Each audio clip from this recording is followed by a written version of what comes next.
I'm now wondering if I just filmed that entire thing with lettuce in my teeth.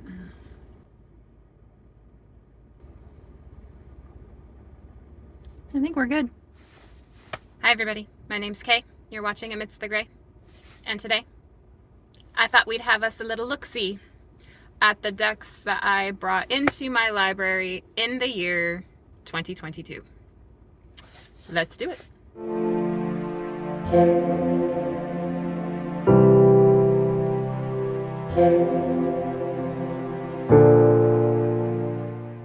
The day I'm filming this is Friday, December 30th.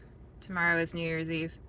And today has just been like a low-key, just chill kind of day, which is great. We need those sometimes.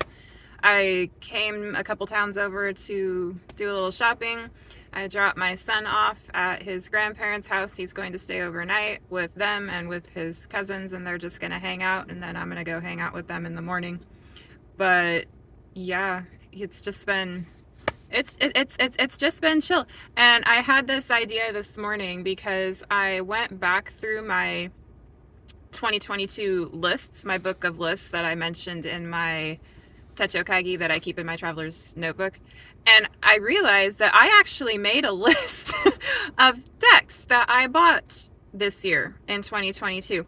And I had to go back through my Libib and my receipts and my orders and everything because there were only 8 decks on that list. And that just did not seem right. That seemed like too few. It seemed like I brought more in than that. But everything that I checked reflected the list that I had made. And yeah, I have 8 decks. This is the least I've ever acquired in any given year since I've started seriously reading cards and doing divination. And it really made me stop and think about my whole process for acquiring decks and how this year has been a real learning year for me as far as really knowing and tuning into what I feel would be beneficial in my practice. And I've gotten to that point where I feel a little bit more mature kind of about this entire thing. I know what works. I know what I feel I am going to use. And I have been very discerning this year, which I kind of hope is a trend that will continue. Who knows? But I'm feeling really, really good about my consumption at the moment. I think the reason why it seemed like it was so much more is because I did my deck inventory this year. That long 2.5-hour behemoth of a video that took forever to put together. And as I went through that, it just seemed like more of those were brought in this year than actually were. But going over my list, and then that made me realize how much I had bought in previous years. But I'm feeling really good about where I am with what I am bringing in as far as tools are concerned. And it's just I'm in a good place with that. And I have a few ideas of things I might want to bring in, pretty much like right as January begins. But I have a very kind of niche sort of category in which I'm looking, if that makes sense. And I don't know, I mean, a year is a long time. I could totally stray from what I kind of have in mind right now. But as of now, I'm just feeling good about things. And I just thought it'd be really fun to kind of just take a look at, what I brought in. And it was really interesting looking at the list because I had stretches of months where I bought nothing. Absolutely nothing, like for months at a time. And I never brought more than 2 decks in a single month in 2022. 2 was some months I brought 1 and some months I brought 2, but no more than that in any given month. And then I just had stretches where there was absolutely nothing. For example, third quarter, October, November, December, I bought nothing. And that was part of my no-buy kind of approach that I was doing. And I followed through with that. And I didn't even feel the need to bring anything in, especially after I did my inventory, because I realized after, when you Marie Kondo your library and you pull everything you have out and you stack it and you see it all laid bare in front of your eyes, you know, it puts things in a bit of a different perspective, and it makes you realize just how much you really do have. And I think and I did that in November, but I was kind of feeling that even before, but for like the majority of November and December, that solidified you know, the whole I do not need to bring anything in, because as I went through that process, I just got so many ideas of how I could use this deck and how I could use that deck, and a project I could use this for, and something I could do that for. And so the gears are grinding in my head as I went through that process. And so I think that's a big part of the reason why third quarter there was nothing, just because I was good with what I already had. This is a very long intro, and I need to stop talking because I intended for this video not to be very long, and the intro might be just as long as the video. Okay, as I said, I have 8 decks to show you. I will begin with Oracle simply because out of the 8, the first 4 decks of the year I bought were Oracle, and the last 4 decks of the year I bought were Tarot. So I was having a big Oracle moment during the first half of the year, and then I guess second half of the year I decided I had enough and I just wanted some Tarot. So 4 Oracle decks first, then 4 Tarot decks. I bought no miscellaneous decks or other decks this year. Okay, let's take a look. Welcome to my bed. It's just been such a chill and low-key kind of a day. I thought we'd just kind of keep that vibe going by just me showing you my 8 decks that I acquired in 2022 in my bedroom on my bed. The cat's probably going to join us. I have a feeling that's going to happen. Hello. Yes. Okay. Yes. Hello. My bed is kind of her nighttime spot. My son's bed is kind of her daytime spot. So I guess she's going to be hanging out with us for the duration. I'm just going to consult my list because I want to do them in order. Just make sure I get them right. Okay, so in January of 2022, I bought nothing. In February of 2022, I also bought nothing. And then in March was kind of a magical month because I acquired what had been my unicorn deck, which is an oracle. I found this in a Facebook buy-sell group for a really, really, really amazing price, and the seller was a lovely person. And this is the, excuse the light, the Universal Mind Oracle. This is out of print. This is by Michelle Banks. I believe her shop was Forest and Crow. I don't know if she's still up and going, but this is her deck. It is a photography-based deck with some digital and collage-y kind of manipulations added to it. It does come with an elements card because elements really play a role in this deck. In the final 2019 printing, she offered the regular kind of bordered style that had been available previously, but then she also offered a borderless tarot size version, which is the version I ended up with.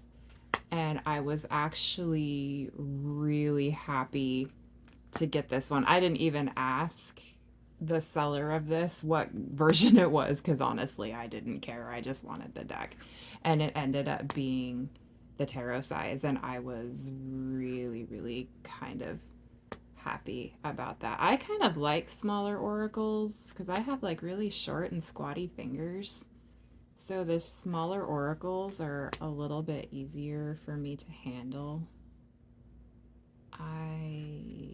This deck, There's something about it that I mentioned this in my deck inventory video, that there's something about these cards that kind of is very otherworldly to me. I guess this is my equivalent of like the Rebecca Campbell decks.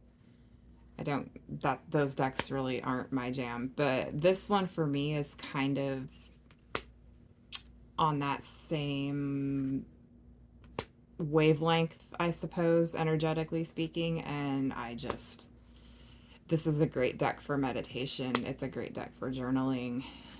It's very profound, and I'm so grateful to have this. I waited about 2 years. I was actively looking for a while, and then I just kind of gave up. And when I gave up, it appeared. That's how this whole thing works. You just let it go and let it show up, and it did. So this was my unicorn deck. This was my my first deck of 2022 and my only deck for March. This is the Universal Mind Oracle by Michelle Banks. Back to the list. So that was March. April, nothing came in. No decks in April. And then in May, back to the oracles.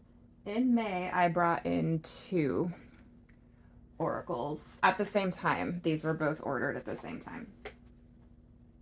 The first one is the Oracle of the Roses by Sherilyn Darcy. This is a Rockpool published deck. Sherilyn Darcy has done a lot of flower and floral and language of flower oriented decks. I think this is her newest one. I don't know if she's come out with another one since then. These are the backs. They're so pretty. I spoke a little bit about this deck and my purpose for getting it in my deck inventory video, but I guess I'll just go ahead and repeat that here. I bought this deck initially to connect with the Venus archetype, because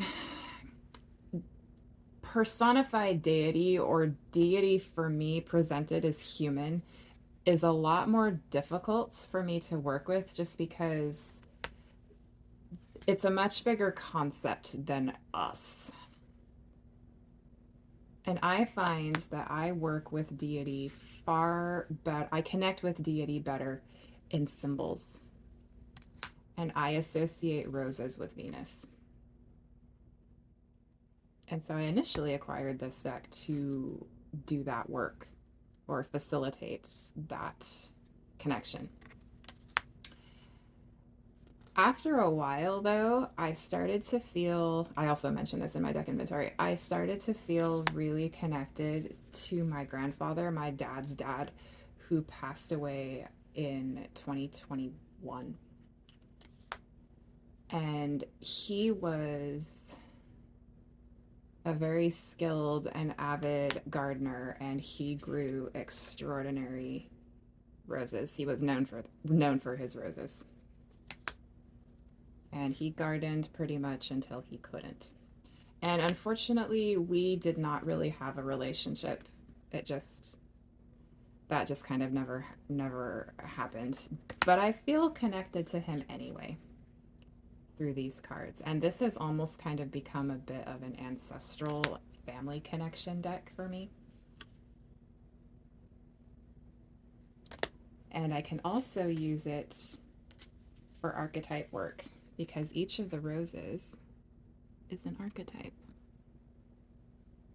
So that is the Democrat, the Pioneer. So this deck is very multifaceted and multifunctional for me. And I almost included this in my standout decks video. In fact, it was in the pile, but I pulled it off just because I feel like I have some more work to do with it before I can kind of make that sort of, I guess, graduate it to that status. I think it will be a standout deck for me for 2023. It is gilded with this pink color. It's like this gilding is, I normally don't care for gilding because it kind of feels weird on my hands, but this is the kind that's actually it doesn't hurt and it doesn't feel weird. And I don't mind it. It works. And the backs are beautiful. And I love it. And that was my part of the second order for the year that I did. It does come with a really, really nice guidebook, and it's all these Rockpool decks are. I'm rather fond of Rockpool decks, if I'm honest, as a whole. And this one has the cardstock is really, really, really nice. Matte. It reminds me a lot of the matte cardstock that Hay House uses for like the mystical shaman and the sacred destiny. It feels very similar to those two. So that was the Oracle of the Roses by Sherilyn. The detail is so pretty. The Oracle of Roses by Sherilyn Darcy, published by Rockpool. And then in that same order is a deck that was in my standout decks video, because I have used the heck out of this deck and it has proven itself to me. This is the Wisdom of Hafiz Oracle. This is a US Games deck. The guidebook is Guidebook Poetic Renderings by Daniel Ladinsky, art by Silas Tobal, Oracle by Angie Sullins. There is another deck.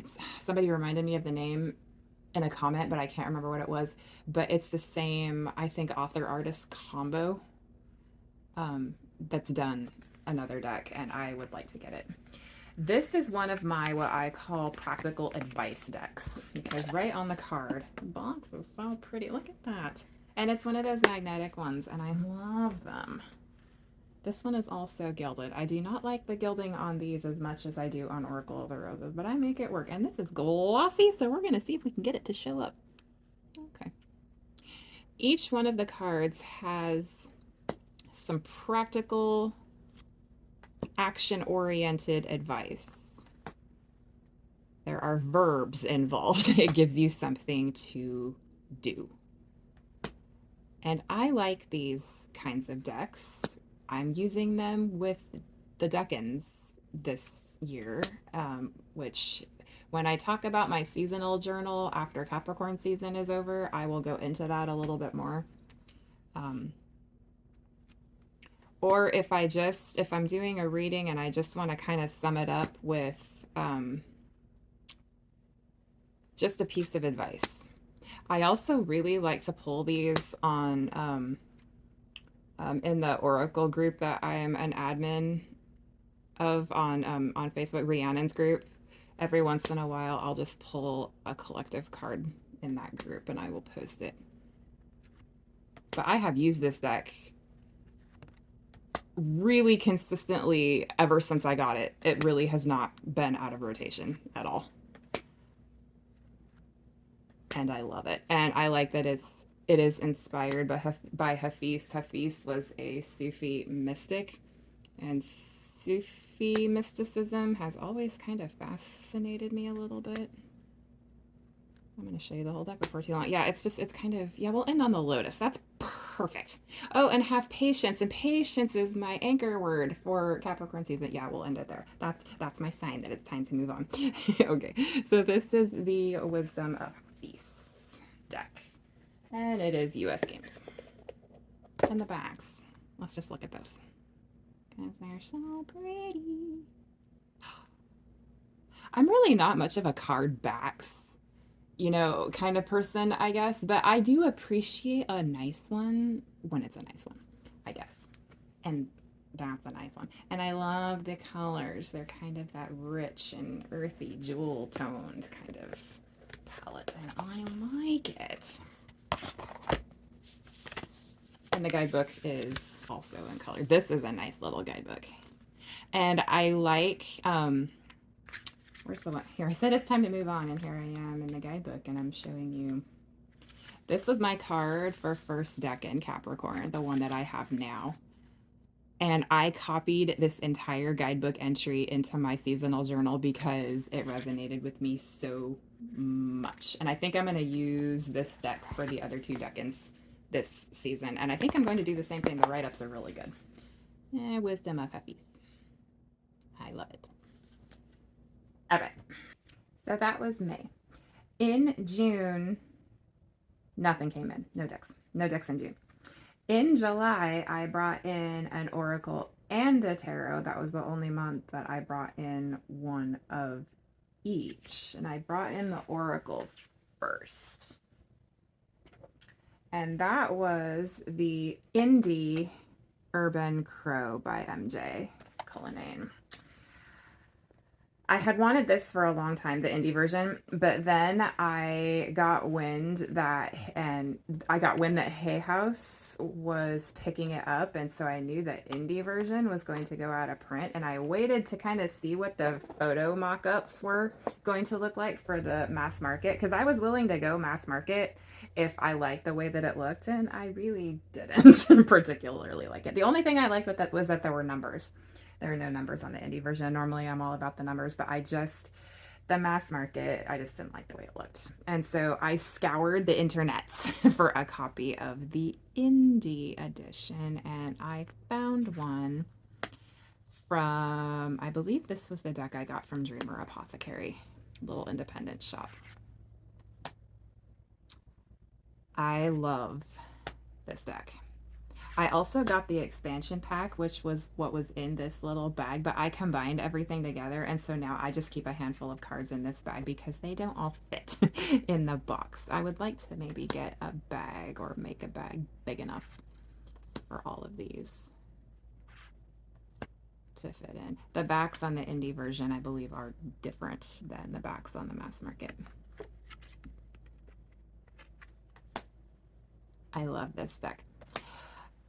I'm really glad I got this one because one of my first tarots was the Crow Tarot, and I actually still have it, but it's in my rehome box because I learned that animal tarots, when that's all that's in a tarot is animals, I can't do it. It doesn't work for me. If animals just pop up here and there, like for example in the Way Home Tarot or in the Spacious Tarot, I can work with that, no problem. But when it's a tarot of all animals, it's a disconnect for me. And I tried to take a note from Kelly Fitzgerald's playbook because she loves the Crow Tarot and she thinks of it as a pip deck with crows. And I was like, okay, I can kind of get behind that idea. Let me give that a go. And I did, and it's too Rider-Waite-Smith for me to have that connection. But I love her art. But I haven't really connected with any of her other tarots at all, if I'm honest. But the crows in an oracle work. They work. And one of the things I like most about this deck is the balance in the keywords as far as the spectrum of light and shadow. There are some very, very overall positive cards, and there are some kind of sort of challenging ones. And I like that. I don't particularly like to lean on one side or the other all of the time. I like to be kind of in the gray. It's a big part of my channel name. It's just those in-between points, because we experience those all the time. And it's important that we experience those on both sides of the spectrum.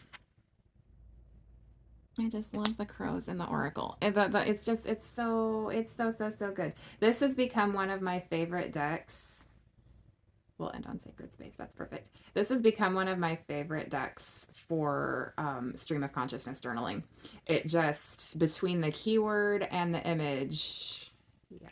Besides the Oracle of Mystical Moments, this one is probably my favorite as far as where it takes me when I start writing. They just work. So Crow Tarot was a miss, which bummed me out because the art is great, but as a tarot for me, it's just a bit of a disconnect. And I also got the larger guidebook, but it's in my living room and I'm too comfy to get up and go get it. So, that is, I think that might be still available, as well as the expansion pack. I don't know if the expansion pack is still available because it won't go with the mass market. I don't think, because I don't think that they're the same size, and they don't look the same in the front. Because if you're familiar with the mass market, then you'll know that these fronts are very different. Look at that card, Wrath. It's a bit of a shadowy energy, but you know, it's one that we as people, you know, and maybe other species as well, experience. And it's important that we recognize these energies because that's how we learn how to move through them. Not even necessarily deal with them. I mean, I guess you could say it that way, but when I'm experiencing a negative energy anymore, I'm just looking at it as something I have to move through rather than something I have to deal with. Because dealing with it sounds like a chore. And sometimes it can feel like a chore. But for me personally, I'm finding that when something that I perceive as negative happens, if I can just move through it, not see it as a chore or something to do or even an inconvenience, I'm a better person for it. It's not it's not always easy. You know, I have my moments, absolutely, but it's just something I'm working on. And I think I'm becoming a better person because of it. So I keep the little bag and the box tied with just a little incense package string. But like I said, I would like to have a bag that could accommodate the whole thing. So this is the Indie Urban Crow. This was my first deck of July and my first deck in the second half of the year. From here on out, it's tarot. And I was so excited when I found out that this one was being reissued with the backs that are borderless. This is the Margarete Petersen Tarot. This deck is very well known and very beloved among tarot readers, as it should be, because it's amazing. So the other version I have, the US Games version, has the white border kind of along the back. And there was a version that had that gray white border on the front, but the cardstock was different. Kelly Fitzgerald has that deck and she's featured it on a couple of videos. But this edition has these same kind of old Cabernet colored borders on the front that the German edition has, the original German edition. But the titles are in English and the borders are in this beautiful purpley color, and I am here for it. This deck for me has had a very singular focus, and even the version I had before with the gray borders, I used it for the same purpose, but then I moved this one into the practice that so good. I use this deck in conjunction with my Gene Keys study. If you're unfamiliar with Gene Keys and you're interested, Google it. You'll find loads of information about Gene Keys. But it's very much related to human design. And human design and Gene Keys both are very much about energy for me. How energy moves, how energy flows. And tarot, for me, is energy. It's different than Oracle. Tarot for me is an examination of energetic flow. And for me, most Oracle is more of an idea, like a singular idea to contemplate or think about. It's more thematic. So Oracle, I guess for me, especially if it's got like those simple keywords like on the Urban Crow, those are more thematic. And the tarot for me is more energetic. I don't know if that makes sense. That's how I see it in my room. And I love this for my Gene Keys work just because it's very abstract. And Gene Keys is a kind of abstract approach.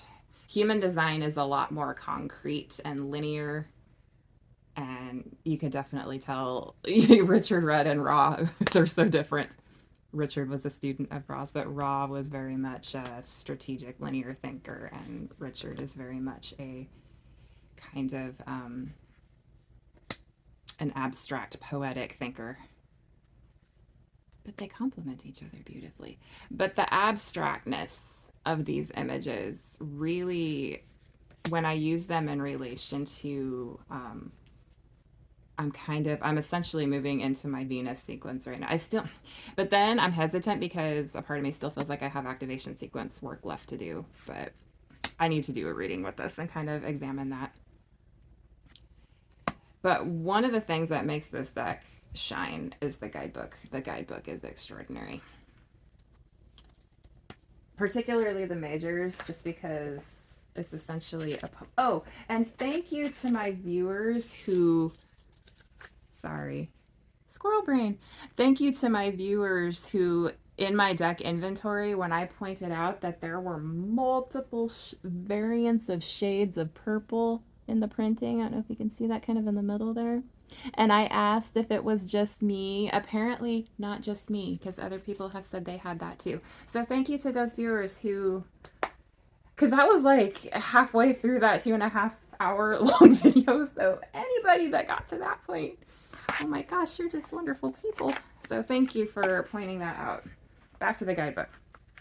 I will give you an example of the quartz are really, really beautiful. Let me find,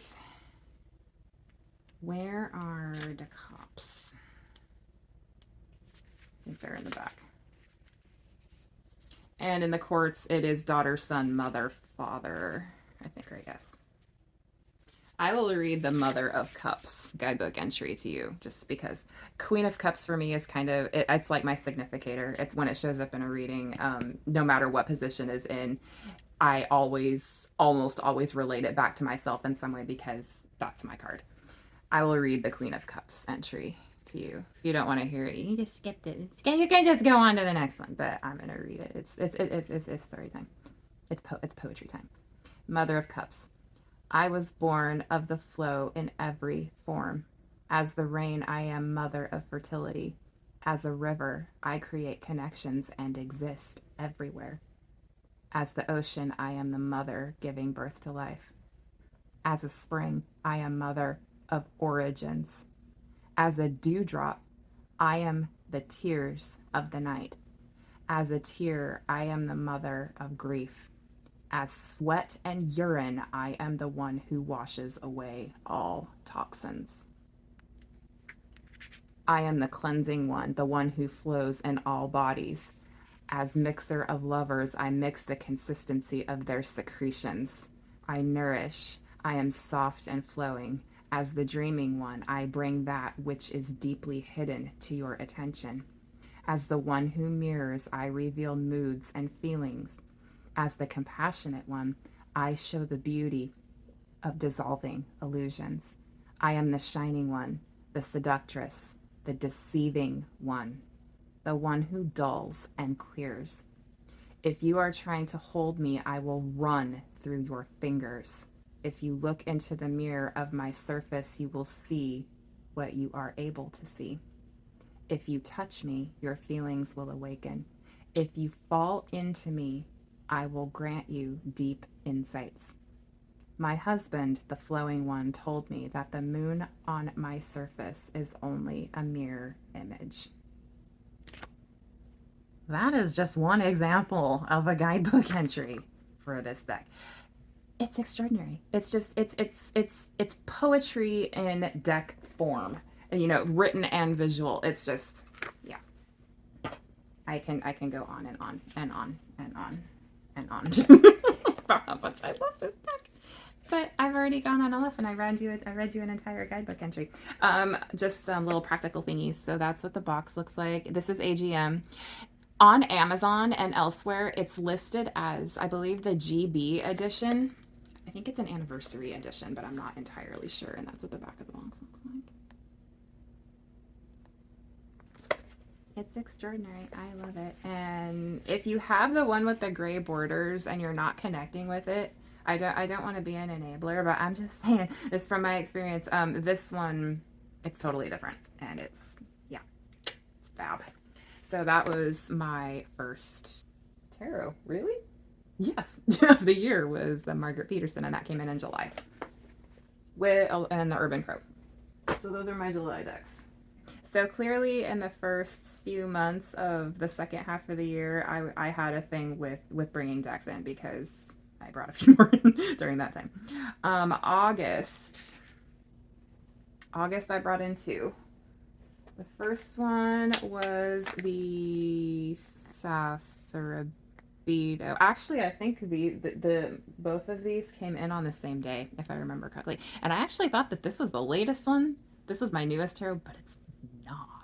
I was mistaken after I looked at my list. This is by Stasia, Burrington. This is not a new deck at all. This has been around for a while. I have one of the later printings that is matte. It's not glossy like the earlier printings were, but it does still have the gold edging. There are the backs. The backs didn't change as far as I know. I resisted this deck for a long time just because I didn't think it was my aesthetic art-wise, because it's very kind of anime reminiscent, and I'm really not, that's not really not my thing as a whole, but I kept seeing it and I kind of kept getting drawn to it. And then, because I don't know if I'd ever watch actually an entire flip through until right before I got this, and there was one card. You know that, oh, I bought a deck for just one card, and how ridiculous that sounds, but sometimes we do it anyway. Yeah, I did that with this. I'm gonna find it. Because the connection to the card that kind of moved me and this edition is funny. And I just want to talk about it. But I gotta find the card. I am gonna make this a tag. I think I'm gonna call it #NewDecks2022. And I've seen some videos that are kind of similar, what decks people brought in for the year, but if you haven't done one and you want to do it as a tag, please feel free to do so. I probably passed right by the card because I'm such a distractible person. I did. I'm gonna pause that. I'll come back. Found it. That one. This Eight of Cups, when I saw this card, I was like, bye now. And the cutting of the hair, it's a thing. It's been a thing throughout my life. Whenever I kind of felt the need to rebel or release emotion or just essentially kind of get therapy without actually getting therapy, I would cut my hair. I cut, when I was a senior in high school, I had hair that was pretty much, it was most of the way down my back. And when I graduated, it was up to like my ear level. I cut it off, and I did it myself. I cut it off completely. And I needed that emotional release, and cutting my hair because my hair has always kind of been a thing as far as a physical feature, and what people kind of comment on or compliment me on. And I've always associated that kind of with, if I wanted somebody to see me in a different way, I have a lot of emotions attached to my hair. And I think that's very true for a lot of us. In fact, my public library, it was during the pandemic. It was right during 2020. They hosted a virtual seminar, and it was all about the emotional attachments we have to our hair. And it was fascinating. So the cutting of the hair, for me, it's a thing. And this edition that Stasia did, it's not on the box, but it was in the order. She called this the F2020 edition because in the printing, there was a duplicate. I'll show you some more cards. There was a duplicate of one of the fives.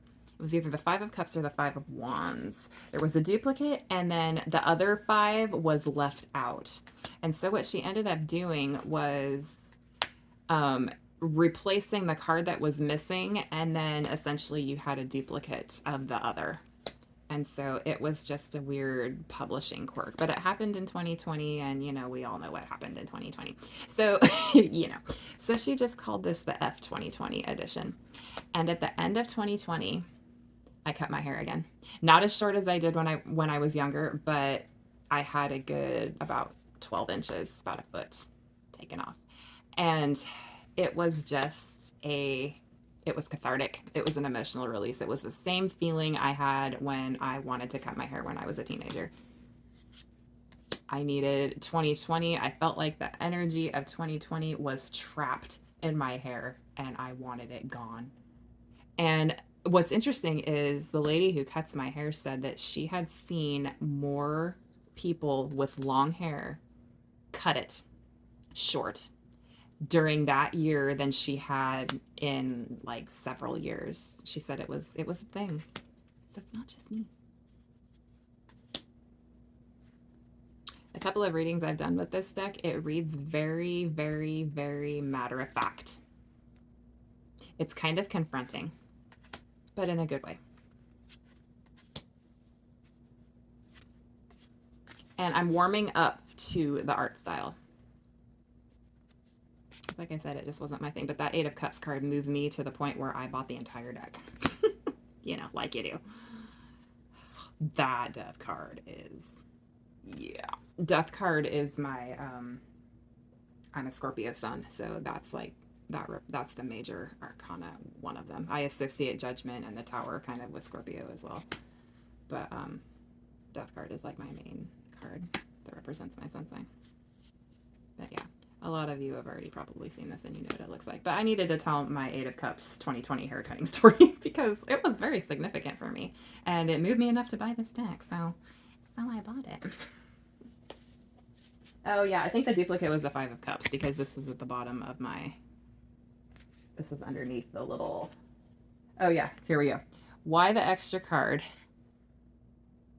That's a little message from her.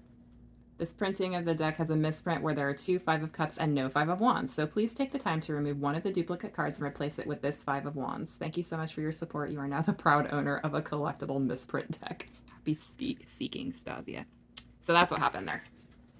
But it just seemed fitting. that whole thing. So that's my Sasuraibito Tarot Eight of Cups 2020 haircutting story. In a nutshell. The box is really nice. And I just went to put that in the top. Oh my goodness. I need to go to bed. It's been a long day. It's been a good day, but it's been a long day. And then the box is really nice. It's a nice little two-piece. And Stasia is a Washington State based artist. And that is something I can get behind. And so I was happy to support her work. She's a Washingtonian like me. Sasuraibito Tarot, Stasia Burrington. So that was my second tarot. Oh gosh. And then the other deck I brought in, was that August? That was August. This one. Tarot of Mystical Moments.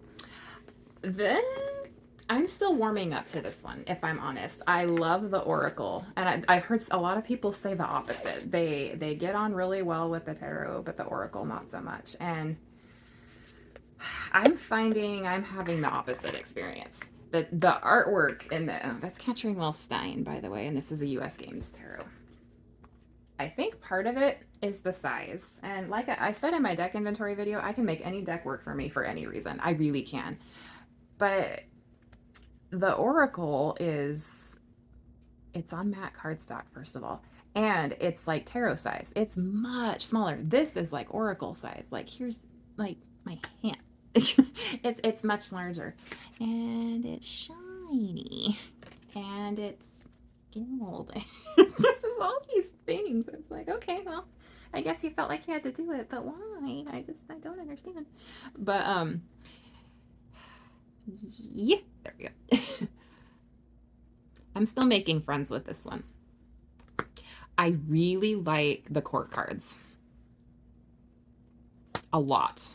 in that there are, like, here, lots of elemental tie-in with the quartz. I really do like the quartz an awful lot. And I like the majors too, but the minors offer, if a deck is going to be like semi RWS based anymore, that's okay. That's fine. But I am going to be looking for something a little bit different. I'm going to be looking for RWS based. Okay, but give me a twist. Give me a little something else to kind of chew on a little bit. And this deck does do that. The approach is, I mean, you can definitely tell kind of what's what, but there's a little something extra that kind of is like, okay. I like this one too. A lot. But yeah, like I said, her Oracle, the Oracle of Mystical Moments, I love stream of consciousness journaling with that because the art is very abstract. It's whimsical. The titles are very non-specific, and so you kind of have to think a little bit. I like this one to see. Yeah, I like that. That's good. And the pit. Yeah, I really like the quartz. I like the quartz a lot. This. Is this the this Five of Cups is amazing. I really, really like this Five of Cups a lot. Because for me, Five of Cups is not always about loss, emotional loss. Because I read so numerologically, and elementally based, for me, the Five of Cups is more of a, because fives for me are about change and about flux. It can also be about adventure, or instability, maybe chaos to some extent. But you know, having some fluctuating emotions, that doesn't always mean that's not always bad. But this Five of Cups for me, it is somewhat somber, but it doesn't automatically scream, emotional chaos. It's lovely. And it presents that card in a different way for me. And that's something I like. I like this one too. Yeah, I need to... This deck has more to offer me than I'm giving it credit for, and I just need to take the time with it. I do wish it was smaller. Maybe I'll trim it. Should I? Maybe I'll just do this. See, I'd have to look though, because like cards like the Death card, if I took too much off of the side there, that flower would be cut off. And the art is so amazing. Yeah, I don't want to take any of that off. I don't know. I think I'll just have to make it work. It's going to be one of those. It's going to be one of those things. But yeah, I just need to take more time with it. And I will. This is why I like doing these kinds of things, because it gets the gears grinding, and it stirs new perspective within me. But that's the Tarot of Mystical Moments. And that was my second deck for August, along with the Sasuraibito. One left. And this is my last deck of the year. This was in September, because I bought nothing in October, November, or December. That's so crazy to me. My only September purchase and the last purchase of the year is the Tempest Tarot. This deck has gotten a lot of mention on my channel because this is the deck I did my year ahead reading with. I did a whole video. I did a whole video on that. And when I did my that 9-card spread, I inevitably brought in some of those cards because there were connections made. But this is an independent deck. This is by Tarot by Maisy is what she goes by. She has a website where you can buy the deck. I think you can buy a bag, and I think I got the guidebook electronically. I got this secondhand from I'm the second owner, and I ended up getting the guidebook separately. I bought it, I guess, because the first owner of this didn't have it, so I ended up buying it. It was a couple of dollars. This is a heavily, and the previous owner also edged it, and I like what she did, and so I'm leaving it. This is a very nautical theme deck.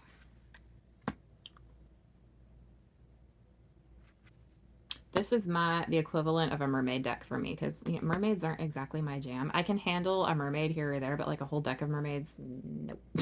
Nope, not for me. But this kind of, this works. And I'm a coastal Pacific Northwest region girl, and I needed me an ocean deck, and this was the one that jumped out at me. The minors are really pippish, which I love. There are heavy nods to RWS, but there are also very pippish and random other little things. And I like that. Based on the reading, the year ahead reading I did, I made a comment in that video about how, granted, I only pulled 5 cards for that reading, but they were all numbered minors. And it's highly unusual for me that that happens. If I do a reading of that scope of time, even if it's a small number of cards, majors and courts love to make their presence known for me in readings like that, and this deck gave me neither. They were all numbered minors.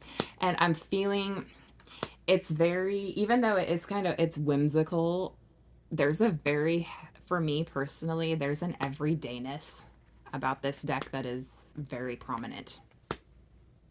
It's just it's feeding me that day-to-day kind of stuff, and I'm here for it. I love that Queen of Cups. I really don't have any make or break cards, but I always look at the Queen of Cups, just because I always look at the Queen of Cups, the Six of Cups, Death, the Empress sometimes, Wheel of Fortune. The Tower kind of piques my interest sometimes, and the Aces. The Aces always pique my interest, because the Aces for me are almost like majors. Every time I get an ace in a reading, I get the same feeling that I get when I get a major in a reading. It's interesting, because it's the totality of potential. It's kind of a big deal. But yeah, anyway, this was my last tarot and my last deck purchase at all for. I like that Magician. For 2022. This is the Tempest Tarot by Maisy. It is still available last I checked. The guidebook is available. I think if you buy the deck, the guidebook is included if you buy it from her, but I didn't, and so I ended up paying a little extra something for it. So that's it. Let me get the box. So Tempest Tarot, Tarot Mystical Moments, Wisdom of Hafiz. This is in no particular order. Sasuraibito, Oracle of the Roses, Universal Mind, Margaret Petersen. Oh, we got to rearrange these. Margaret Petersen.